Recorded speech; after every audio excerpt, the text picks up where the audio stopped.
La guerre d'Espagne a laissé des traces importantes en Espagne bien sûr, mais en France aussi, parce que d'abord il y a une proximité géographique, et parce qu'il y a eu des mobilisations importantes dans les deux sens, des Espagnols qui ont immigré en France, mais aussi en France avec des mouvements de solidarité qui ont pu prendre des formes différentes.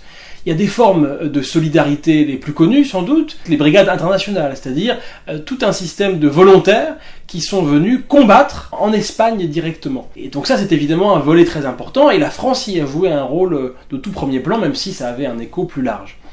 Mais il y a aussi tout un volet de solidarité auquel on pense parfois moins, mais qui a été très important, qui a touché aussi au plus près beaucoup de personnes en France, qui a constitué dans des actions de collecte, de solidarité, d'argent, de formes, de gestes divers et variés, pour aider les républicains, mais depuis la France. Alors, il y a eu plusieurs instances qui ont organisé ces actions de solidarité. C'est vrai du Parti communiste, c'est vrai aussi de ce qu'on appelle les organisations de masse, c'est-à-dire des organisations qui sont liées au Parti communiste français, mais qui ne sont pas composées que de militants du Parti communiste. Alors c'est vrai par exemple des organisations de jeunesse, l'Union des jeunes filles de France par exemple, qui est créée en 1936, qui est dirigée par Daniel Casanova. L'Union des jeunes filles de France, elle organise des grandes collectes, ce qu'on appelle à l'époque des boîtes de lait, pour aider les républicains espagnols. Mais s'il y a une organisation qui est plus spécialisée dans l'aide et dans la solidarité, c'est le Secours Rouge à l'époque. Et donc, le Secours Rouge a joué un rôle très important de solidarité en direction des républicains espagnols. La mémoire de ces actions de solidarité, évidemment, a été assez différente selon qu'on considère les brigades internationales ou le Secours Rouge. Les brigades internationales, ça a été une mémoire vive et déchirée, si je puis dire, c'est-à-dire avec des souvenirs et une manière d'envisager ce moment et cette action de solidarité avec des points de vue très différents, du fait aussi que ça s'est mal terminé et du fait des divisions, des distorsions qui pouvaient exister à l'intérieur même de ce grand élan de solidarité. La question espagnole n'est pas nouvelle pour le Secours Rouge international, l'organisation chargée au sein du mouvement communiste international de lutter contre la répression. Dès 1924, c'est-à-dire un an seulement après la création du Secours Rouge en France, le Secours Rouge organise une première campagne de solidarité avec les emprisonnés politiques en Espagne qui sont victimes de la dictature de Primo de Rivera. La République est instaurée en 1931 en Espagne après une longue période de dictature. Mais malgré l'instauration de la République, le pays est traversé par de nombreux conflits sociaux, parfois très violents, comme en 1934 dans les Asturies, qui entraînent une répression importante. C'est notamment un certain général Franco qui mate la révolte des Asturies, mais en tant que général de l'armée républicaine espagnole. À l'automne 1934, le Secours Rouge lance une vaste campagne de solidarité avec les emprisonnés et les militants ouvriers espagnols qui se sont soulevés, notamment dans les Asturies, et qui font face à une brutale répression. Donc à ce moment-là, le Secours Rouge est à l'initiative d'une grande campagne et met en place tout un dispositif, des formes d'action, et mobilise un réseau militant qui seront réactivés quelques mois plus tard, au moment du déclenchement de la guerre d'Espagne en 1936.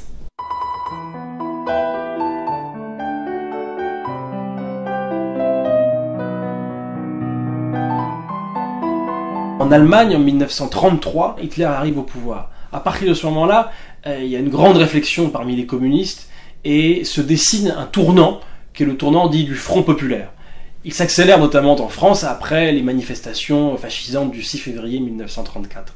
Et la première réalisation électorale du Front populaire, c'est en Espagne qu'elle va se tenter en février 1936 avec la victoire aux élections de ce grand rassemblement, le Frente Popular, le Front populaire, donc un petit peu avant l'expérience française. Alors après la victoire du Frente Popular, évidemment dans l'armée, il y a des réactions assez variées. Notamment, un certain nombre de généraux sont particulièrement hostiles à la République déjà, mais encore plus au Frente Popular. Souvent ce sont des généraux qui ont été liés aux actions de répression au Maroc lorsque les Rifins se sont révoltés, et qui, étant tenus en suspicion, ont souvent été installés en poste en marge, donc dans les îles, aux Canaries ou aux Baléares. Et donc évidemment, il y a cette figure de Franco qui, effectivement, en juillet 1936, eh bien, lance les opérations qui veulent pour lui aboutir à une prise de pouvoir qui n'aboutit pas, mais qui va se transformer en une guerre civile terrible.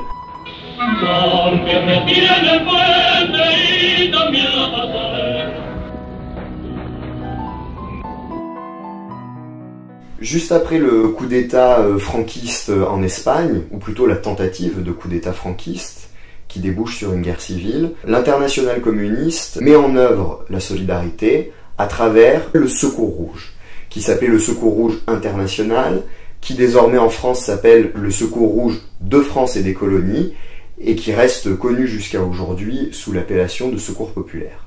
C'est cette association qui va prendre en main l'immense élan de solidarité par l'envoi de matériel, de vivres, de médicaments, de couvertures et de récolte d'argent auprès des populations de France. Dès le début du coup d'État, les communistes français constatent une mobilisation, notamment dans l'immigration antifasciste de leur pays, de départs spontanés, de volontaires pour se rendre en Espagne. Et Maurice Thorez et le Parti communiste français vont prendre acte et plaider auprès du Comintern, de la direction de l'Internationale communiste à Moscou, la création d'un corps de volontaires combattants internationaux pour se rendre en Espagne. Donc la création par le Comintern, qui étudie et accepte cette proposition du PCF, va avoir lieu le 19 septembre 1936, où il est dit que les partis communistes doivent procéder dans tous les pays au recrutement d'ouvriers ayant une expérience militaire afin de les envoyer en Espagne. Donc cela se fait dans un contexte où le Comintern est pris d'une part entre la politique de non-intervention des puissances occidentales, notamment de l'Angleterre et de la France, et puis d'autre part d'un très fort mouvement de solidarité avec l'Espagne républicaine dans un certain nombre de pays. Donc il ne s'agit pas d'une demande du gouvernement espagnol, mais d'un mouvement des périphéries de l'Internationale communiste vers le centre, qui les accepte, qui les valide et qui les organise sous le contrôle du comité central du Parti communiste français.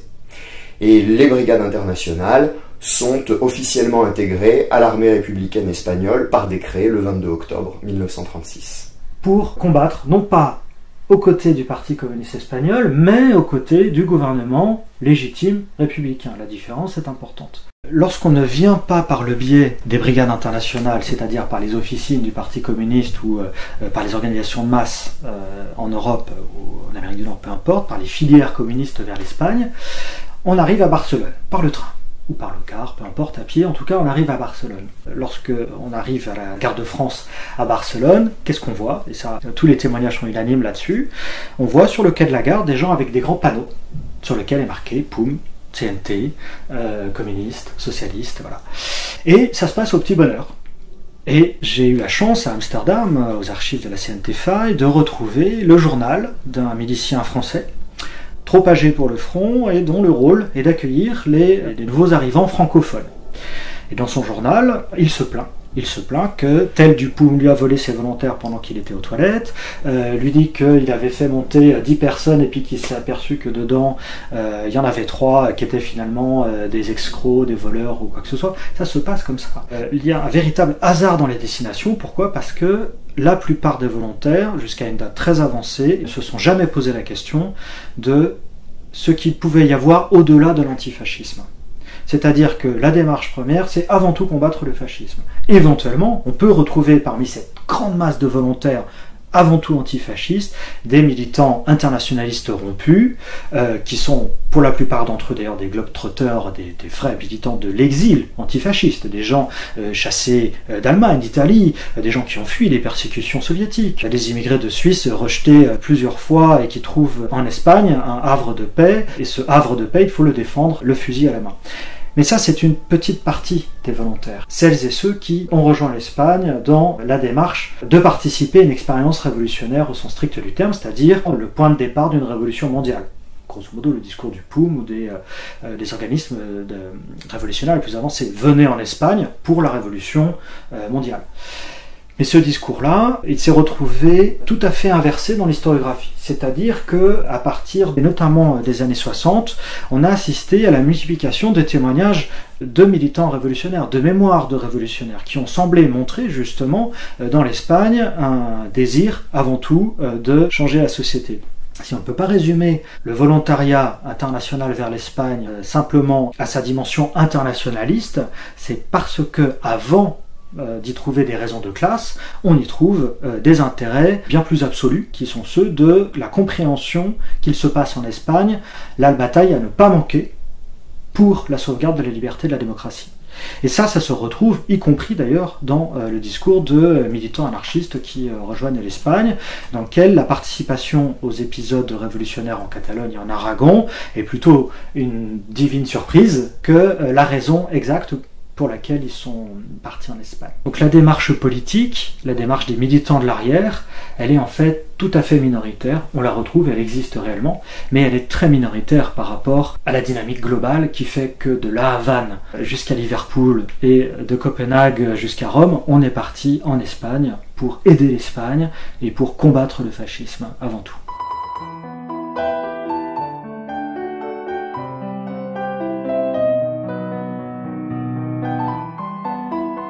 La création des brigades internationales s'effectue de manière progressive. L'historiographie récente a montré l'importance de la place des communistes français et de Maurice Thorez à leur tête dans cette création.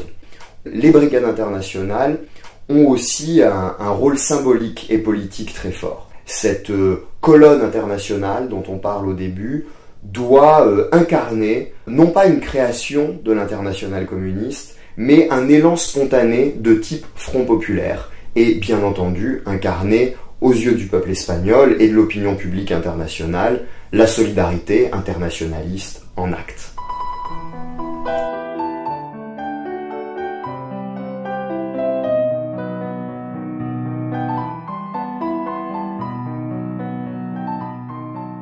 La solidarité internationale joue un rôle très important dans le soutien à la population espagnole. Par exemple, pour la France, on parle de plusieurs milliers de tonnes de produits qui sont collectés, qu'il s'agisse de nourriture, de blé, de lait, de farine, de stylos pour les enfants. On peut parler aussi des vêtements qui sont même tricotés par les militants eux-mêmes, et en particulier par les femmes, qui envoient des milliers de colis de vêtements à destination des Espagnols et notamment des combattants qui sont sur le front.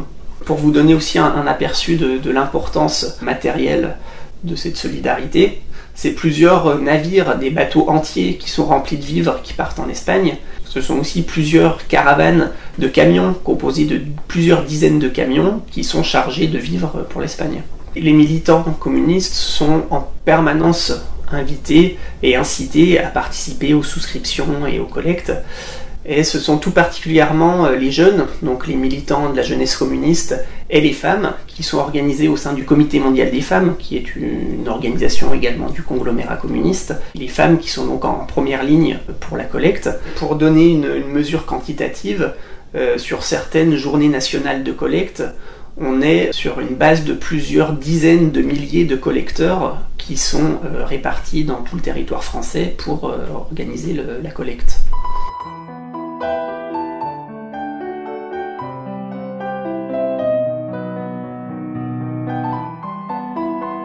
La France est véritablement la plaque tournante du recrutement et de l'acheminement des volontaires vers l'Espagne républicaine.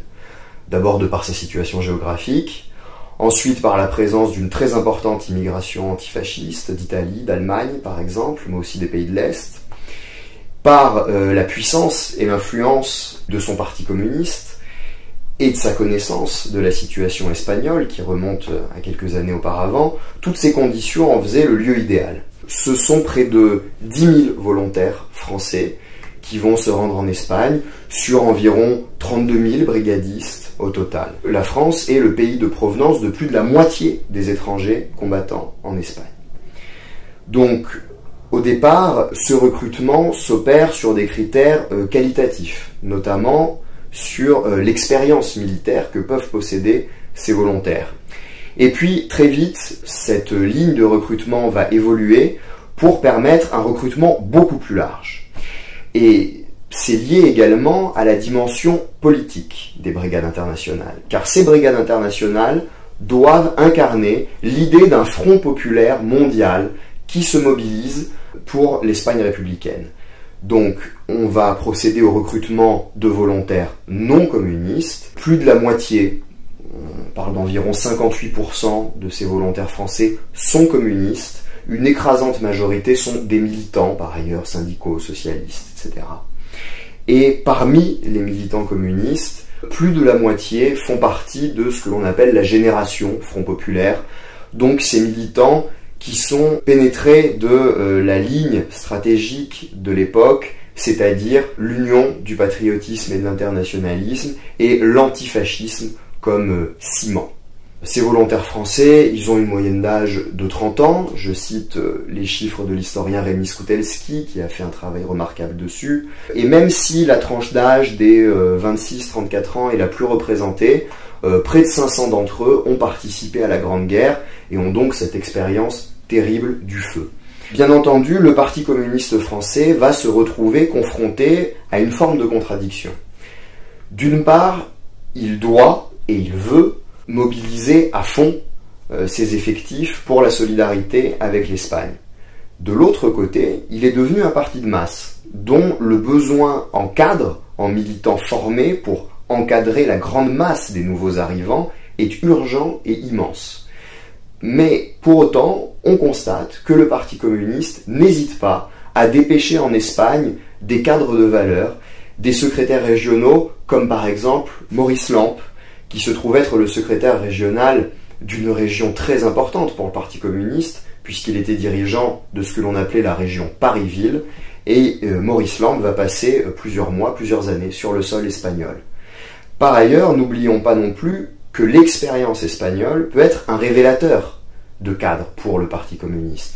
Et je pense notamment à l'un des plus célèbres, je pense à Auguste Lecoeur, qui est un militant surtout syndical du Pas-de-Calais, qui est envoyé en Espagne, qui s'illustre sur un point de vue politique mais aussi militaire par son courage physique en première ligne et qui est rappelé en 1937 pour prendre la tête de la région Pas-de-Calais du Parti communiste.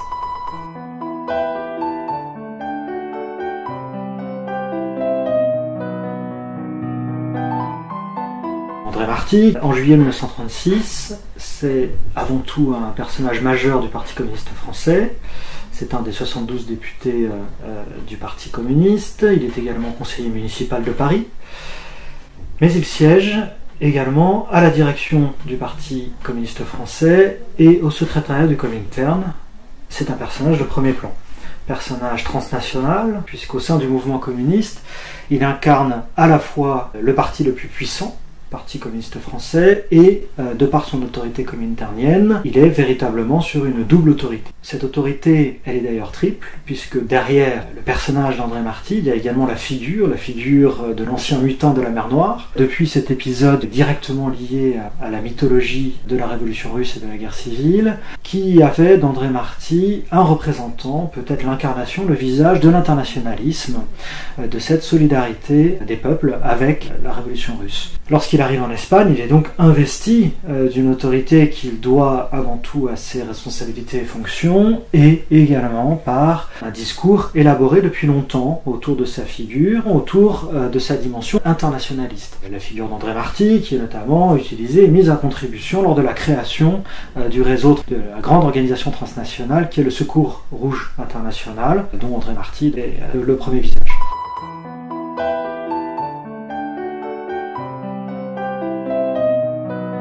Lorsque débute la guerre en Espagne, on assiste à une sorte de répartition des rôles entre le Parti communiste et le Secours Rouge, qui devient d'ailleurs durant l'année 1936 le Secours populaire de France et des colonies, puisque le Parti communiste s'occupe de l'action, on va dire, politique et militaire de solidarité et de soutien à la République espagnole, tandis que le Secours populaire est chargé d'organiser vraiment la solidarité matérielle avec les populations, la population d'Espagne, dans une perspective que l'on pourrait qualifier d'humanitaire. Dès les premiers jours du déclenchement du conflit, le Secours Rouge de France prend l'initiative de constituer une commission de solidarité du Rassemblement populaire pour l'Espagne républicaine, qui est placé sous l'égide du Front populaire, donc qui sera animé par le Secours Rouge et le Secours populaire, mais qui donne un cadre unitaire à l'action de solidarité avec les républicains espagnols.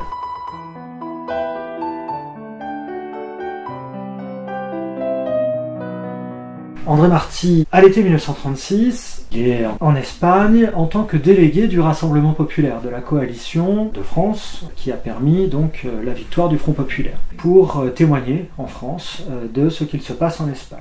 Mais très rapidement, il va rester à Madrid, il va rester auprès du Parti communiste espagnol, et il va être mis à contribution par sa connaissance évidemment du monde hispanique. André Martí est un Catalan de France, il est bilingue français-espagnol et très probablement catalan. C'est donc la bonne personne à tout point de vue pour accompagner le Parti communiste à Madrid. C'est André Martí qui se retrouve propulsé à la tête de ce projet de la constitution d'une colonne internationale qui se constituera en Espagne. Martí est donc la bonne personne pour incarner à la fois de par ses casquettes, ses multiples autorités, et par sa figure, donner du corps, donner à ce projet de colonne internationale une personnification. Cette colonne internationale, très rapidement, elle est dépassée par son succès et elle se transforme très rapidement en brigade internationale, en plusieurs brigades internationales, quelque chose qui n'était absolument pas prévu dans le dispositif initial. André Martí se retrouve donc à la tête d'un projet extrêmement ambitieux, d'une armée privée, très indépendante du gouvernement républicain, mais faisant partie de l'armée républicaine. Et André Martí est en Espagne, le personnage incarnant le Comintern. Mais il n'est pas le représentant, le chargé de mission du Comintern en Espagne. Ce rôle-là est confié à un personnage bien plus obscur, peu connu d'ailleurs, Stepanov, dit Moreno, qui est le véritable œil de Moscou, le véritable représentant du Comintern en Espagne, auprès duquel Martí doit rendre compte. Cependant, Martí est investi d'une autorité colossale, considérable, sans avoir aucune fonction officielle, ni aucun mandat. C'est donc de manière tout à fait empirique que Martí va mettre en place ce projet formidable de brigade internationale. Très rapidement, lorsque le projet prend de l'envergure, on lui associe un personnage qui est arrivé là un peu par hasard, lui aussi envoyé d'ailleurs en Espagne auprès du Parti communiste catalan. Il a été envoyé à Barcelone, il s'agit de l'italien Luigi Longo, dit Gallo, qui est un personnage de premier plan du communisme italien, qui a été longtemps chargé des jeunesses italiennes, et qui est un cadre du Comintern, mais de rang secondaire par rapport à Martí.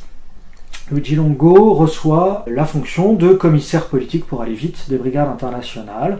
Donc, lui dispose d'un mandat, lui dispose d'une fonction dont d'ailleurs Luigi Longo se tirera avec mérite et respect. Luigi Longo ne sera jamais inquiété à la tête du commissariat politique des brigades internationales, et il faut reconnaître son caractère, sa diplomatie et un certain nombre de qualités tout à fait inverses de celles d'André Martí. André Martí à la tête des brigades internationales, c'est très rapidement un personnage qui fera montre de ses qualités, mais également de ses défauts. C'est un homme colérique, c'est un homme qui se révèle extrêmement violent, en tout cas en parole, et qui participera à un certain nombre de choses qui sont évidemment tout à fait dommageables à l'image des brigades internationales, au point d'ailleurs que André Martí sera évincé de la tête des brigades internationales au printemps 1937, parce qu'il s'est mis tout le monde à dos. Il s'est mis la plupart des cadres des brigades internationales à dos. Maurice Thorez ne veut plus entendre parler de lui en Espagne, le Parti communiste espagnol non plus, et le gouvernement républicain non plus. Le Comintern n'a pas d'autre choix que de remplacer André Martí, qui ne sera d'ailleurs jamais remplacé par une seule personne, mais par un triumvirat qui pendant un an va assurer l'intérim de la direction des brigades internationales. Les militants et les militantes partent en Espagne, alors certains pour combattre avec les brigades internationales, mais aussi d'autres, et notamment des femmes, intègrent les services sanitaires et l'état-major des brigades internationales. Et on a également de multiples délégations de cadres et de dirigeants du Secours Rouge puis du Secours Populaire qui se rendent en Espagne, d'une part pour témoigner de leur solidarité, mais aussi pour convoyer l'argent, pour convoyer les vivres, le matériel qui est envoyé à la population espagnole, et également pour évaluer sur place les besoins. D'autre part, il s'agit pour le Secours Populaire d'informer la population sur ce qui se passe en Espagne, mais aussi de la mobiliser à travers l'organisation de centaines de réunions publiques et de meetings sur l'ensemble du territoire, et on assiste également à l'organisation de grands rassemblements de masse, des grands rassemblements populaires en soutien à l'Espagne. Le Secours Populaire essaye également de faire pression sur le gouvernement et sur les instances diplomatiques internationales pour les inciter à agir aux côtés de la population espagnole et aux côtés de l'Espagne républicaine. Mais l'œuvre la plus importante du Secours populaire vis-à-vis de la population espagnole concerne la solidarité matérielle qui est mise à l'œuvre, puisque dès les premiers jours du conflit, la commission de solidarité du Rassemblement populaire met en place une grande souscription nationale qui récoltera plusieurs millions de francs à l'époque, ce qui est considérable, et l'ensemble de la période est rythmé par un certain nombre de journées nationales ou de semaines nationales d'action et de collecte, lors desquelles le Secours populaire et ses militants organisent de grandes collectes, comme le montre d'ailleurs le film d'Henri Cartier-Bresson, L'Espagne vivra, dans lequel on peut voir les militants à l'œuvre dans la rue, à la sortie des réunions publiques, en train de demander l'obol à la population, ou dans les campagnes, lorsque les paysans sont invités à donner du blé pour aider la population espagnole. Ensuite, l'ensemble des vivres qui sont collectés sont transportés par bateau ou par des caravanes de camions jusqu'en Espagne.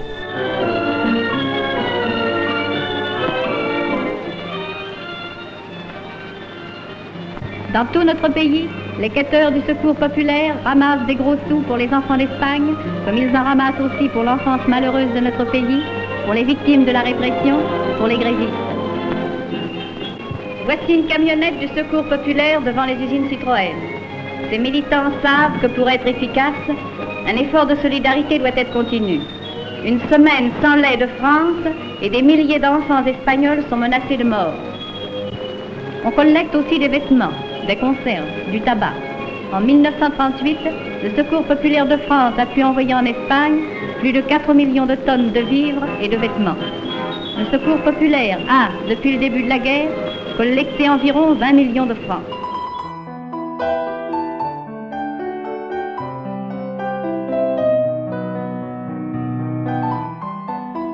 Il est indéniable que des femmes, des Espagnols, se sont jointes naturellement, le plus souvent parce que militantes, et que, étant habituées à évoluer parmi les hommes, et étant habituées à ce climat paramilitaire qui a présidé aux premières années précédant le coup d'État pronunciamiento de 1936, leur présence aux côtés de leurs camarades dans toutes les grandes villes d'Espagne a semblé suggérer aux autres jeunes femmes espagnoles qu'il pouvait y avoir des femmes également qui participent au combat. Et le fait est indéniable.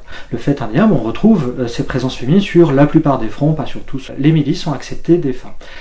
En réalité, on s'aperçoit que tout de suite on les a reléguées à des fonctions qui étaient la plupart du temps pas combattantes. C'est-à-dire qu'on a préféré notamment montrer en photographie des femmes portant un fusil. Mais ces femmes portant fusil n'étaient pas forcément les mêmes que celles que l'on retrouve au front. J'ai été frappé par exemple de voir que dans certaines milices, notamment dans les milices communistes, on retrouvait un très grand nombre de femmes dont le sexe d'ailleurs n'était pas précisé dans les effectifs. C'est-à-dire que je ne pouvais moi les identifier que par rapport à leur prénom qui a priori distinguait des femmes d'hommes. Et à contrario, dans d'autres formations, j'ai constaté que ces femmes étaient précisées en tant que telles dans les effectifs et qu'on les considérait non pas comme des combattantes, mais comme des femmes associées à la formation de combat. Dès septembre 1936, il est précisé que la nouvelle armée républicaine ne comprendra pas de femmes. On accuse souvent les communistes d'être à l'origine de l'éviction des femmes des forces armées. Je préfère y voir, pour ma part, le soutien du Parti communiste dans le désarmement des femmes. Et c'est pas tout à fait la même chose. En septembre 1936, lorsque justement cette nouvelle armée régulière, qui fait suite à la dissolution de l'armée rebelle, donc le gouvernement républicain, d'une manière un peu naïve, décide de supprimer son armée, l'armée qui vient de se rebeller, et d'en créer une nouvelle. Façon de conjurer finalement le militarisme ancien pour créer une armée qui soit en correspondance avec ce que l'on peut attendre d'une armée du peuple, d'une armée populaire. L'assignation traditionnelle des femmes, pour rester sur les volontaires étrangères, il est très généralement dans les rôles ancillaires, c'est-à-dire de soutien, de logistique et sanitaire. Sanitaire, de plus en plus on va rechercher des spécialistes. C'est d'ailleurs une question très intéressante. C'est par ce biais-là que j'ai pu, au travers du genre, renouveler ou interroger de manière tout à fait différente le volontariat international en lui-même. Sur la question suivante, on recherche des femmes spécialistes et on va même publier à l'étranger des appels à recrutement pour être volontaire en Espagne, s'adressant notamment à des femmes spécialistes. Il est intéressant de voir que c'est l'exact inverse qui s'applique aux hommes, c'est-à-dire qu'on obtient surtout des non-spécialistes. L'homme volontaire, on ne lui demande pas, évidemment c'est mieux s'il a fait son service militaire, mais la plupart des volontaires étrangers n'ayant pas fait de service militaire et n'ayant aucune expérience dans les affaires militaires, ma foi, on en fait tout de même des soldats.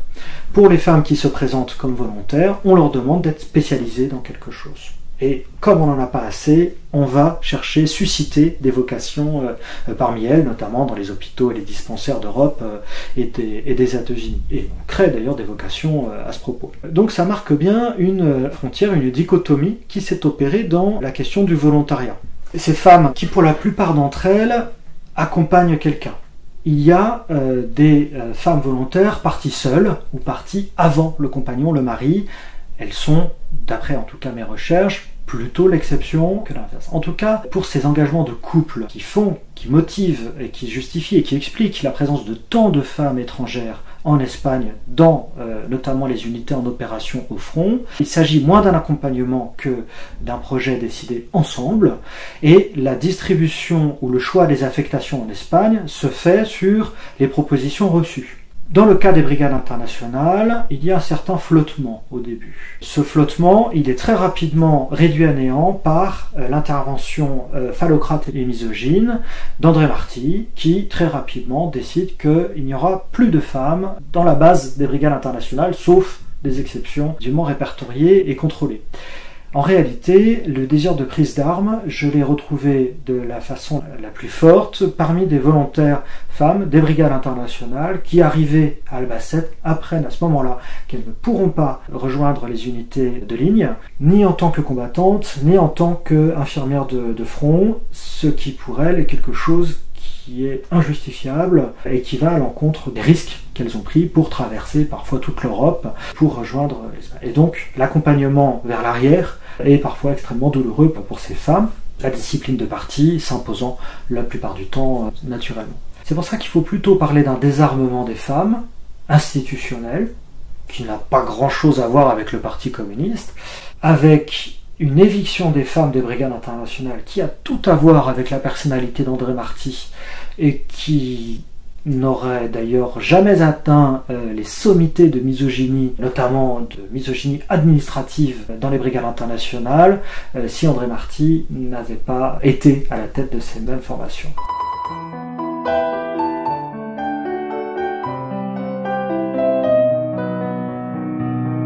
Les femmes sont gommées de leur présence au sein de ce grand mouvement de volontariat international. Et ce gommage, il devient complet, total, au moment de l'écriture de l'histoire des brigades internationales, où les femmes n'ont immédiatement pas leur place. Femmes oubliées dans la mémoire des brigades internationales notamment, c'est l'évidence même, mais également parce que la production documentaire n'a pas suivi.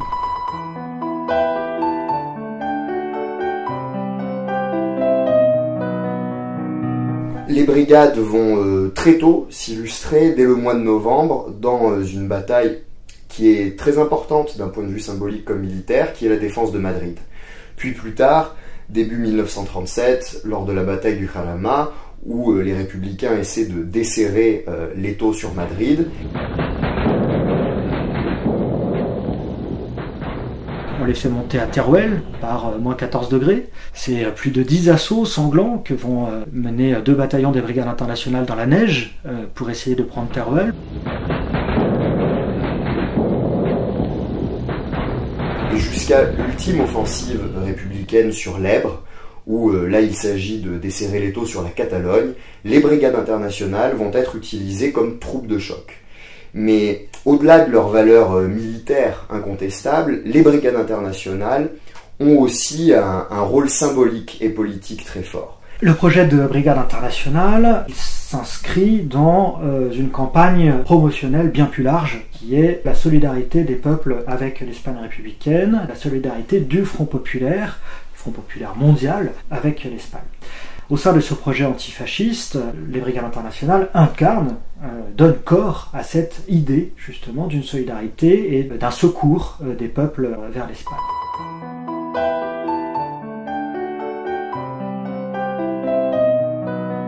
La particularité du mouvement de solidarité avec l'Espagne républicaine réside dans le fait que, si bien entendu les régions du sud de la France sont particulièrement mobilisées du fait de leur proximité géographique, c'est un mouvement qui vraiment a des répercussions sur l'ensemble du territoire français, jusque dans les régions éloignées du nord, de l'Alsace-Lorraine, etc. Vraiment, toutes les sections du Secours populaire participent à l'effort de solidarité avec la République espagnole. De par sa situation géographique, de par son histoire aussi avec une immigration espagnole importante, et de par son activité portuaire, la ville de Marseille est très intéressante à étudier, puisque Marseille est en quelque sorte une porte d'entrée non seulement vers la Méditerranée, mais aussi plus précisément vers l'Espagne. C'est d'ailleurs depuis Marseille que partent plusieurs des bateaux chargés de vivres qui sont envoyés pour l'Espagne.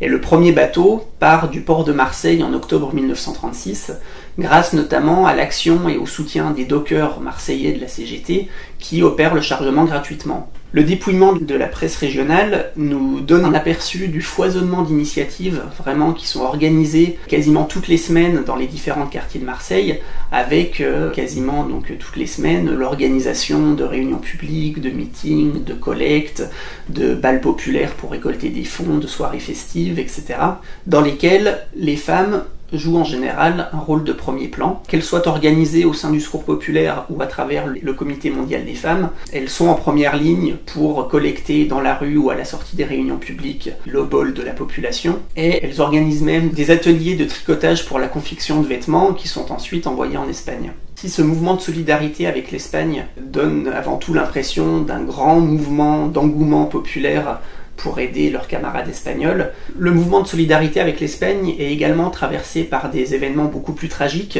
Par exemple, lorsqu'un des navires chargés de vivres pour l'Espagne se fait torpiller par un sous-marin italien qui entraîne la destruction du navire et qui provoque la disparition en mer de Marcel Basset, qui est un docker marseillais qui s'était engagé volontairement pour le transport de ce navire. C'est aussi l'exemple d'Agnès Dumay, qui est une ardente militante communiste à Marseille, qui anime notamment le Comité mondial des femmes dans toute la région, et qui passe toute cette période pour organiser la solidarité avec l'Espagne dans toute la région. Elle fait partie d'ailleurs de la délégation qui accompagne le tout premier navire qui part de Marseille en octobre 1936 pour convoyer des vivres en Espagne.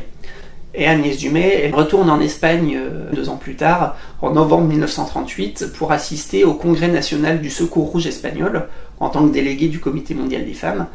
Mais ce jour-là, Madrid est bombardé par l'aviation nationaliste, et le Congrès est également la cible des bombardements. Et Agnès Dumay meurt ce jour-là sous les bombes. Donc que ce soit Marcel Basset ou Agnès Dumay, comme on peut l'imaginer, le retour de leurs dépouilles à Marseille est l'occasion de vastes cérémonies funéraires qui associent toute une partie de la population marseillaise.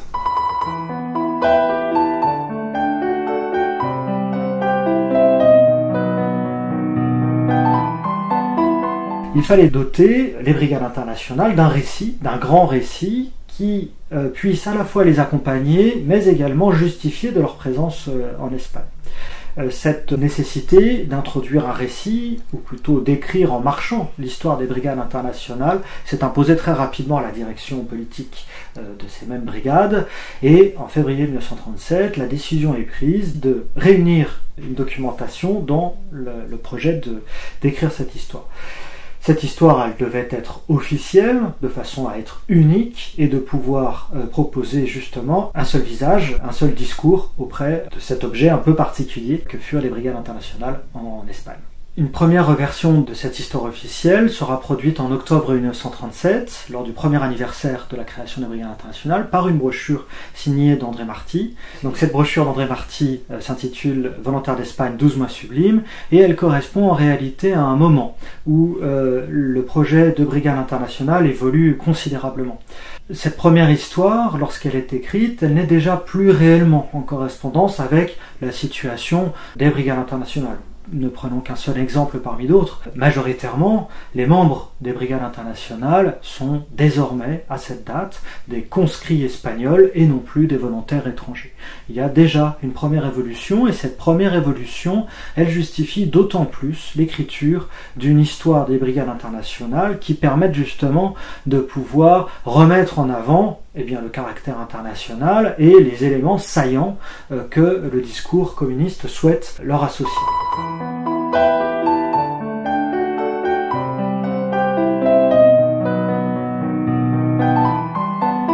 Un peu plus tard, en 1938, la fin 1938, les brigades internationales sont démobilisées. Elles sont démobilisées par décision du gouvernement républicain, qui souhaite par là même faire la démonstration de sa bonne volonté pour permettre le retrait des interventions étrangères en Espagne et obtenir par le biais de ce geste unilatéral le retrait conséquent des corps expéditionnaires italiens et allemands engagés auprès de Franco.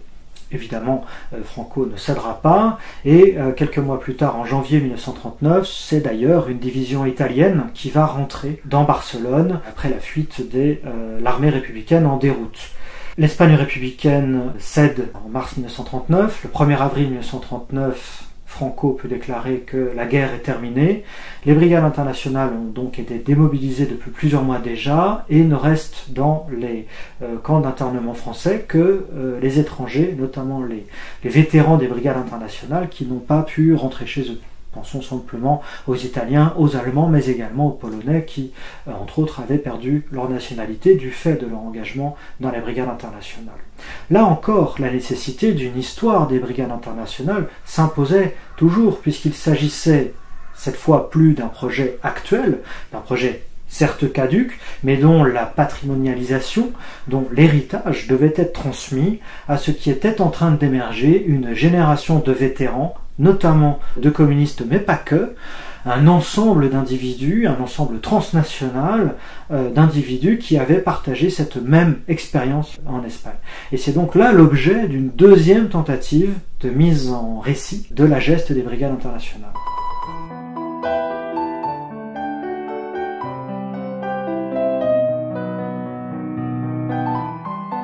Ce grand projet de patrimonialisation de l'histoire des brigades internationales, confié par le Comintern à André Marty en août 1939, 3 jours après la signature du pacte germano-soviétique, est déjà situé dans un autre domaine, dans un autre contexte que celui qui avait présidé lors de la création des brigades internationales.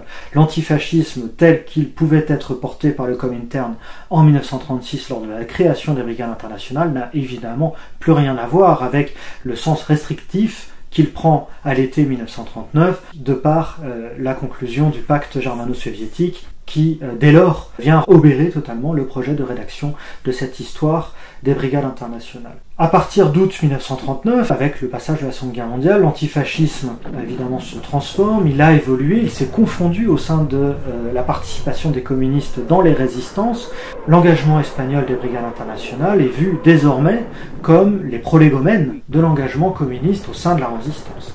Les brigades internationales constituent un argument fallacieux, mais très pratique, pour expliquer que les communistes n'ont jamais désarmé face au fascisme, puisque dès 1936, les volontaires, les communistes notamment, se levaient avant le jour pour partir combattre en Espagne déjà contre un ennemi qui était l'Allemagne hitlérienne. Et c'est par cette redécouverte, pourrait-on dire, des brigades internationales après la Seconde Guerre mondiale que le discours communiste va pouvoir justifier aujourd'hui, post-1945, une continuité du combat antifasciste communiste. Mais il n'y a pas que cela. Il y a également la nécessité, pour les communistes issus des démocraties populaires, de pouvoir faire la démonstration que, même à l'époque de l'Allemagne nazie ou de la Pologne fasciste de l'avant-guerre, il y avait déjà des volontaires qui étaient engagés dans une démarche antifasciste. Ces mêmes volontaires qui constituent des associations de vétérans se constituent comme une forme de mémoire nationale et participent à la reconstruction d'un roman national socialisé, d'histoire immédiate, mais qui vient justifier et valider finalement les cadres de ces démocraties populaires. Sauf que ce projet d'écriture du volontariat international au sein des brigades internationales n'est plus le même. La façon dont on va écrire la participation des volontaires polonais et ensuite la façon dont l'État polonais va encenser cette participation, va officialiser, va imbriquer l'histoire nationale de la Pologne, République populaire, avec celle des vétérans de l'Espagne, n'a évidemment rien à voir avec, à la même époque, les vétérans américains poursuivis pour activités communistes, justement. On est juste avant la grande vague du macartisme, mais n'a rien à voir également avec la façon dont les communistes italiens vont fondre eux aussi l'histoire des brigades internationales. La brigade Garibaldi en Espagne vient rejoindre les brigades Garibaldi de la résistance italienne. En France, l'histoire des brigades internationales vient elle aussi subjuguer, donner du corps, donner de la profondeur. Les brigades internationales interviennent dans le discours apologétique de la résistance communiste en France, notamment dans le cadre de l'engagement des communistes au sein des FTPF, des communistes français comme immigrés. C'est le moment où on rappellera dans l'après-guerre à quel point, au sein par exemple du groupe Manoukian, l'affiche rouge, du nombre d'anciens volontaires des brigades internationales, notamment. André Marty, en France, continue à la Libération son travail d'élaboration d'une histoire officielle des brigades internationales. Évidemment, dans un cadre tout à fait réévalué. Tout ce qui avait été rédigé jusque-là est difficilement réutilisable. C'est une des raisons pour laquelle il sera décidé de produire de nouveaux matériaux. Et la manifestation la plus aboutie de cette réévaluation, de cette réécriture des brigades internationales, elle se fait non plus autour d'un récit manuscrit, mais autour d'un récit cinématographique. C'est le film Levé avant le jour, sorti en 1947, mais qui n'obtient pas son visa d'exploitation. Les cendres attendent que s'achève la défaite d'Hitler par la libération de Madrid. Et pourtant, ils ont pris les armes quand d'autres tergiversaient.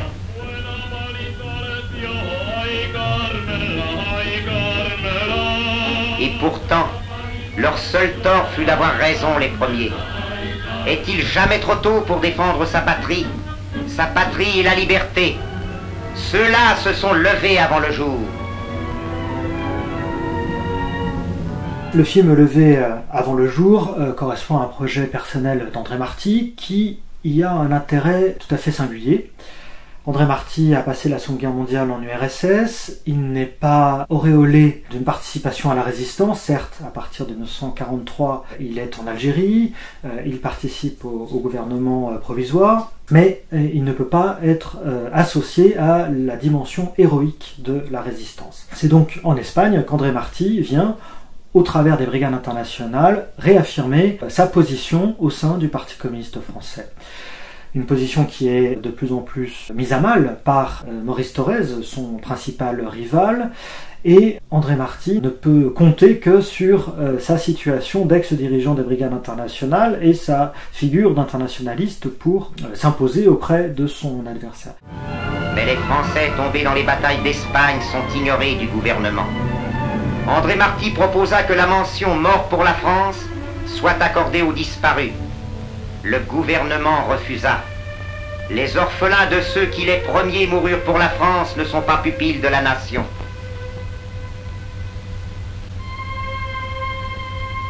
Et les blessés, ils vous côtoient chaque jour. Ils n'ont ni pension, ni droit. Chaque mois, voilà un d'eux mourir dans la misère. Le film Levé avant le jour, qui est donc une production entièrement dirigée par le Parti communiste, d'ailleurs aujourd'hui encore conservée par la cinémathèque du parti, Ciné Archives, que l'on peut consulter encore aujourd'hui, est un film qui est bien de son époque. L'Espagne est présentée par ellipse au sein du film. Le film commence sur la libération de Paris, pour revenir vers l'Espagne et expliquer comment la résistance française, et la résistance communiste notamment, puisait déjà ses racines dans l'engagement antifasciste en Espagne. Et c'est par ces ellipses et par cette mise en avant d'André Marty au sein du film, il a d'ailleurs participé directement soit à l'écriture complète du film, soit on a corrigé le propos, le script. Levé avant le jour précise dès les premières images que le texte a été rédigé par des vétérans d'Espagne. Ce texte a très probablement été soit rédigé en partie, soit corrigé pour beaucoup. Cette documentation nous permet de voir à quel point André Marty s'est investi dans ce projet qui correspond à son écriture personnelle, sa vision des brigades internationales. Non pas la vision que André Marty pouvait en avoir au moment même de la guerre d'Espagne, mais celle qui était nécessaire d'imposer et de faire partager en 1947.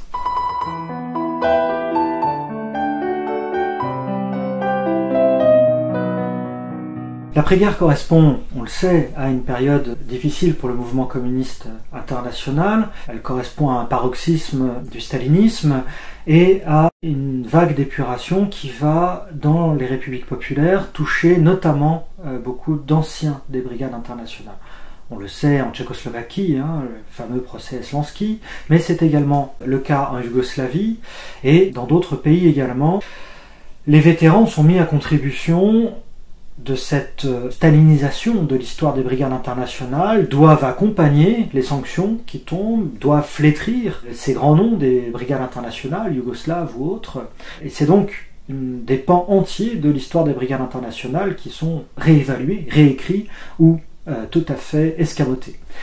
Le principal escamotage de l'histoire des brigades internationales, il touche son dirigeant, André Marty, qui est lui-même la victime d'un petit procès de Moscou, en France évidemment, on le sait, il est évacué du Parti communiste par Maurice Thorez, et là on atteint une forme d'acmé dans l'écriture de l'histoire des brigades internationales, puisqu'il s'agira désormais de parler des brigades internationales sans plus jamais parler de leur dirigeant André Marty. La période des années 50 correspond à l'apparition également de menaces sur le récit. De menaces parce que sont écrites, à défaut d'histoires officielles portées par le mouvement communiste international, se publient d'autres histoires des brigades internationales, ou du moins de l'intervention communiste internationale en Espagne. Et là, le danger, évidemment, est de voir se solidifier, se sédimenter une histoire tout à fait contraire aux intérêts communistes et aux intérêts soviétiques, poursuivis à travers la mémoire de la guerre d'Espagne et des brigades internationales en partie. Il y a donc une nécessité, à la fin des années 50, d'intervenir, et on revient sur ces projets, ces différents projets, toujours remis à jour, toujours décalés d'écriture d'une histoire officielle.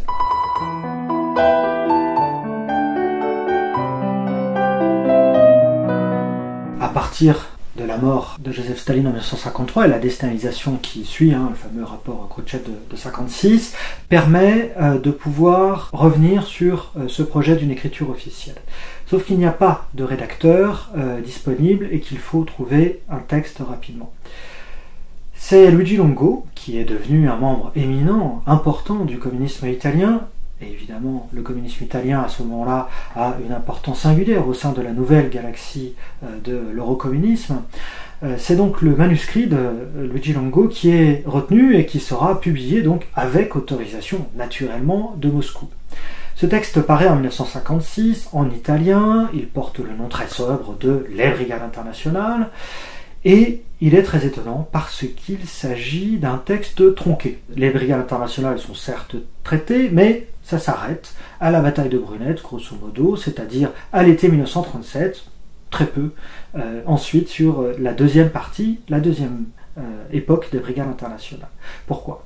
Eh bien, il s'avère que Luigi Longo devait être un des deux rédacteurs de l'histoire officielle des brigades internationales, tel que cela avait été prévu en 1939. André Marty étant, à l'époque, chargé d'écrire la seconde partie. Luigi Longo avait rédigé son manuscrit en 1939 et, bon élève, avait d'ailleurs confié son manuscrit à Moscou, enfin au Comintern. Cette histoire, Les Brigades internationales, publiée par Luigi Longo en Italie en 1956, qui multipliera les éditions en langue étrangère à partir de 1957, sera suivie en France d'un autre projet un peu différent, qui s'appelle Épopée d'Espagne, et qui est porté par l'association des anciens volontaires, l'AVER, qui elle aussi profite très probablement de cette liberté éditoriale offerte par la déstalinisation pour proposer une histoire officielle, française, pourrait-on dire, francophone, des brigades internationales. Une collection de témoignages prélevés auprès des vétérans. Par rapport à la version de 1957, l'historien peut apprécier les grandes différences dans à la fois le récit, mais également les éléments qui ont été supprimés ou rajoutés. Encore une fois, on n'écrit pas la même histoire des brigades internationales en 1937-1939 et en 1956. Ces deux ouvrages, ces deux tentatives d'une histoire officielle des brigades internationales officielles dans sa dimension communiste, forment le socle de la plupart des publications postérieures sur les brigades internationales. C'est à partir de ces deux récits fondateurs, pourrait-on dire, que la bibliographie des brigades internationales modernes repose. Dit autrement, lorsque les historiens des années 60 vont s'emparer des brigades internationales pour en faire non plus véritablement un sujet polémique, mais un sujet historique, c'est notamment sur la base de ces deux histoires officielles, de ces deux ouvrages publiés avec l'accord de la direction communiste, que l'historiographie contemporaine s'établit.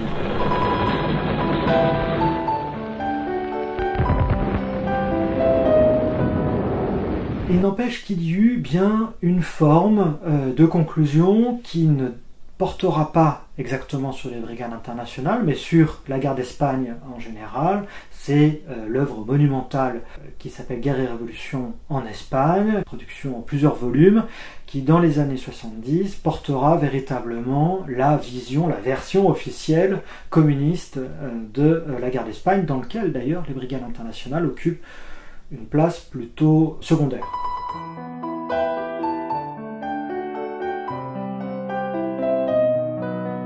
Le rôle des historiens est aujourd'hui double. De s'emparer d'une part des brigades internationales comme un objet d'histoire sur lequel on peut, à près de 80 ans de distance, pouvoir revenir en s'appuyant sur une documentation extrêmement riche, d'autant plus riche que les archives ont été congelées, pourrait-on dire, pendant très longtemps au sein des archives du Comintern à Moscou et qu'elles sont aujourd'hui disponibles pour la recherche. On s'aperçoit d'ailleurs qu'elles permettent de pouvoir réévaluer tant l'historiographie des brigades internationales, mais également le rôle et les objectifs poursuivis par le mouvement communiste en son sein.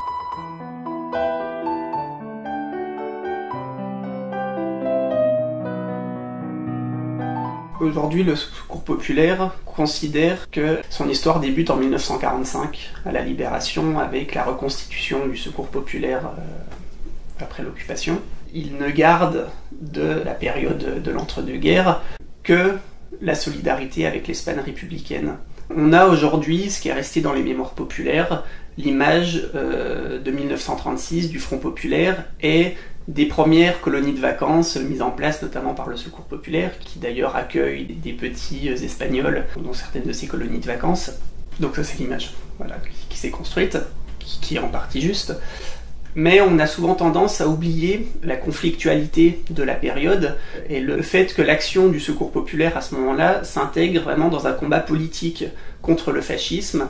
Et donc il ne faut pas oublier déjà d'où vient le Secours populaire avec cette longue tradition de lutte contre la répression de classe dont les militants sont avant tout des militants du Parti communiste et qui, même s'il se transforme en 1936 et devient le Secours populaire, reste une action dominée avant tout par un combat politique fort contre le fascisme et contre la guerre. Il serait faux de réduire l'action du Secours populaire durant la guerre d'Espagne à une simple action humanitaire, dans le sens où l'humanitaire consiste à mener des actions de solidarité sans aucune logique ou arrière-pensée politique ou partisane. Le Secours populaire est, à ce moment-là, une organisation toujours intégrée dans ce qu'on appelle le conglomérat communiste. C'est une organisation qui a été profondément renouvelée, qui est ouverte aussi politiquement, mais qui reste une organisation dont l'activité s'insère dans une lutte concrète, politique, contre le fascisme.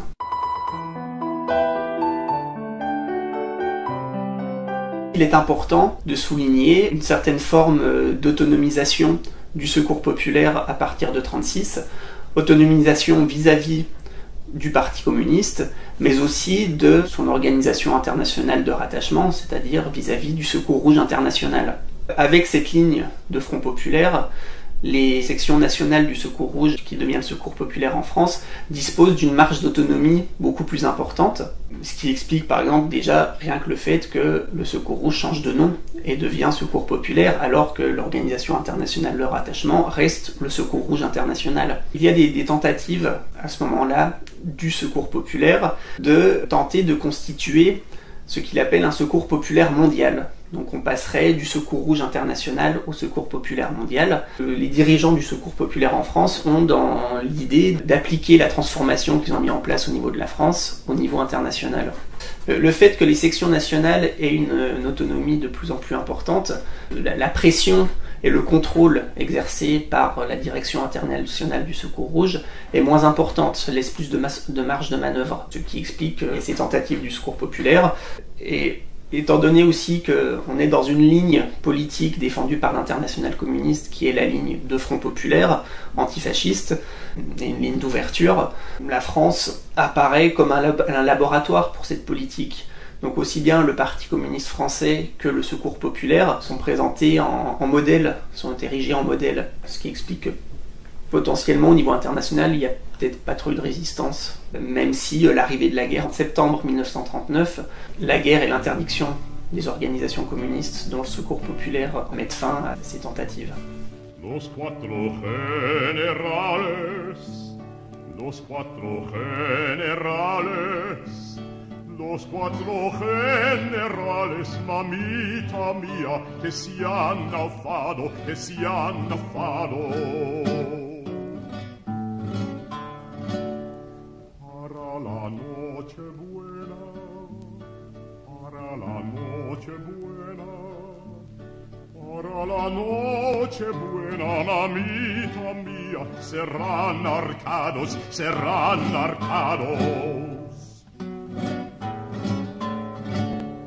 Madrid, que bien resistes, Madrid, que bien resistes, Madrid, que bien resistes, mamita mía, los bombardeos, los bombardeos.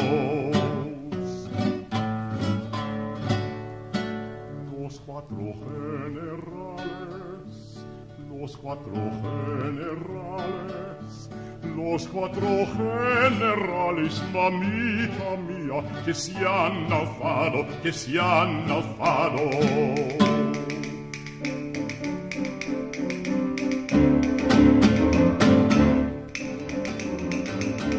Viva la 15 brigada, rumbada, rumba, rumbada. Viva la 15 brigada, rumbada, rumba, rumbada.